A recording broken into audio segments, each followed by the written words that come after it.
Cutting drywall can either be a complete nightmare or it can be a piece of cake. But Corey's going to show you how to get the job done without even having to use a measuring tape. Don't forget to like, subscribe, and comment your favorite drywall hacks. Let's cut to the chase. I'm Danielle and welcome to De-cor Homes.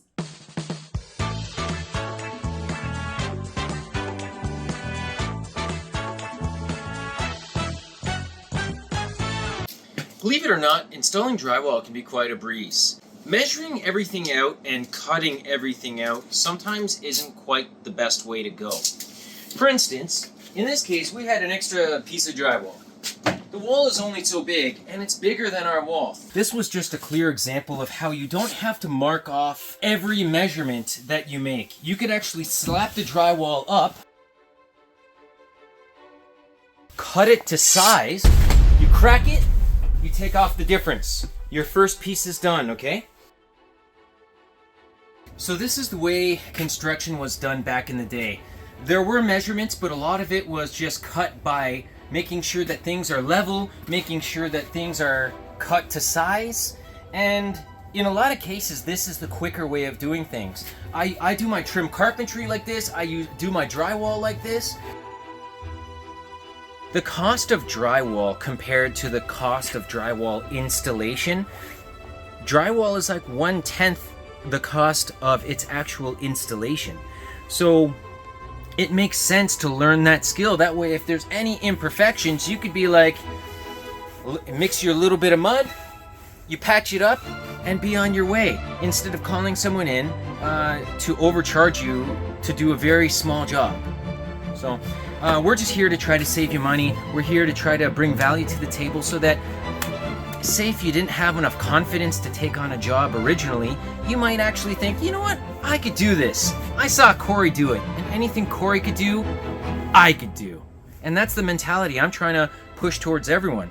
My father was even not confident at a certain point, and the more we work together, suddenly he's taking charge and he's becoming a different person.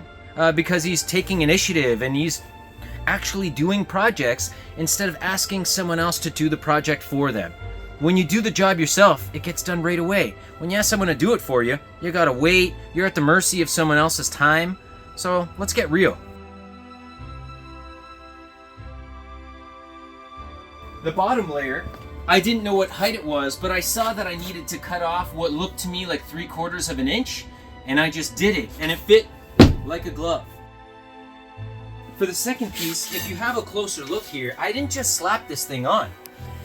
I marked off where my plumbing, where my P-trap is, where my pipe for the cheater vent goes up, as well as where it goes down. So I know that these are all areas that I'm not supposed to screw into because we'll have a leak.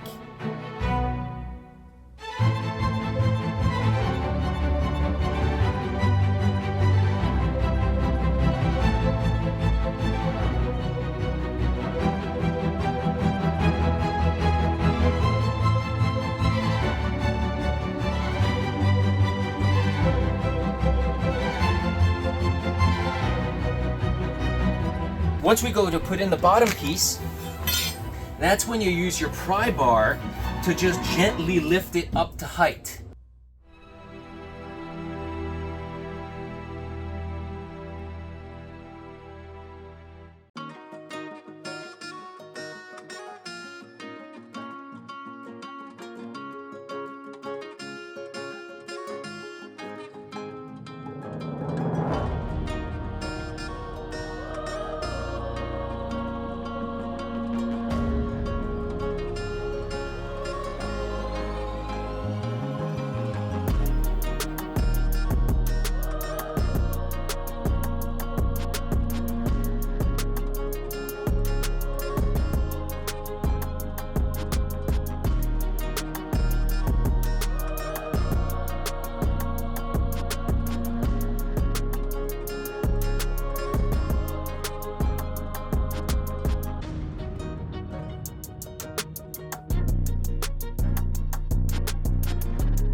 Okay, and then at that point, you just screw it in, you cut out your electrical box, and you're laughing.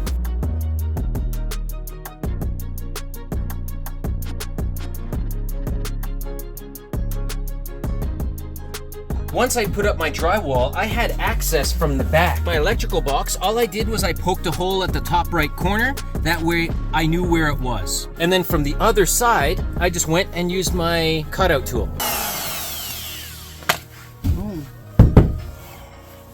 So we'll pop in these 2 screws. That could have been a little bit better. But it really wasn't bad. Yeah, it wasn't bad.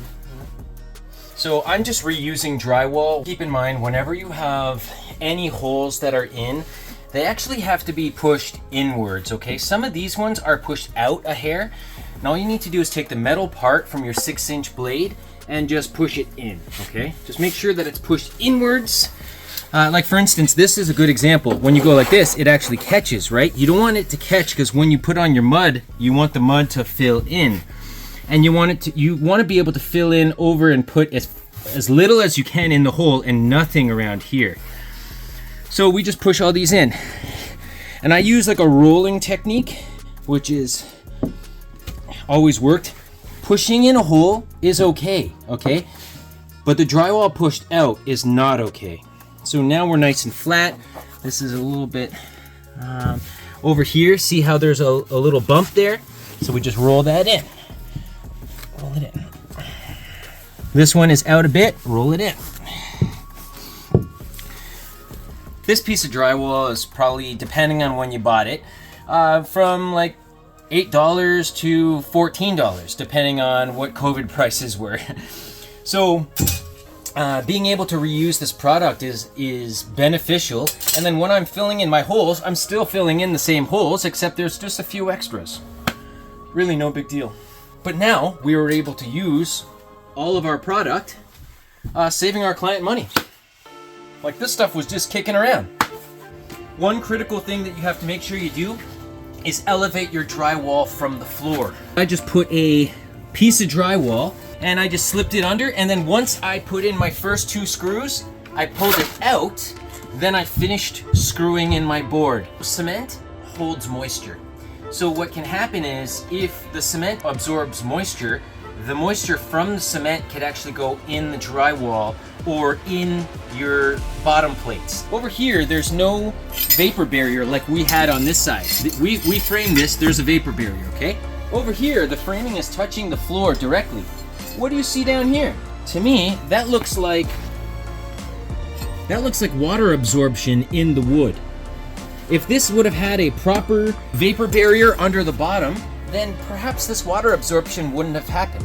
So same thing with the drywall. It can soak up moisture as well, which will leave watermarks and brown spots, which will last a long time, and then you'll have to use a special primer just to be able to take care of it. So for instance, if we have a doorway, I'm not going to slap on individual pieces here, then these, then these. I'm gonna take one piece, I'm gonna stick it right up, I'm gonna cut the door out with my RotoZip 2 size. I can cut the edge off over here for all of the extras. I literally don't have to do a single measurement to drywall this wall. The only measurement I would have to do is that once I get my top layer on, my bottom layer, I'm gonna have to know which height it is. Drywall is an awesome skill because no matter how many times you screw it up, you could just take it down and put it back up. You can keep taking it down until it looks perfect. And by the time you get that perfect feel, it's just a matter of getting some experience, figuring out how to wave your arms, how to hold your trowels and stuff like that, what to use, how to mix your mud. Once you get the experience down, jobs like this are a joke. Well, thanks for watching. I had a lot of fun in this video and I hope you did too. Practice makes perfect, and try practicing putting a comment below because we'd love to hear from you. Anything we use in our videos, we always detail in our description below. Thanks for watching. You made it to the end. Make sure you check out our other videos and subscribe. See you next time.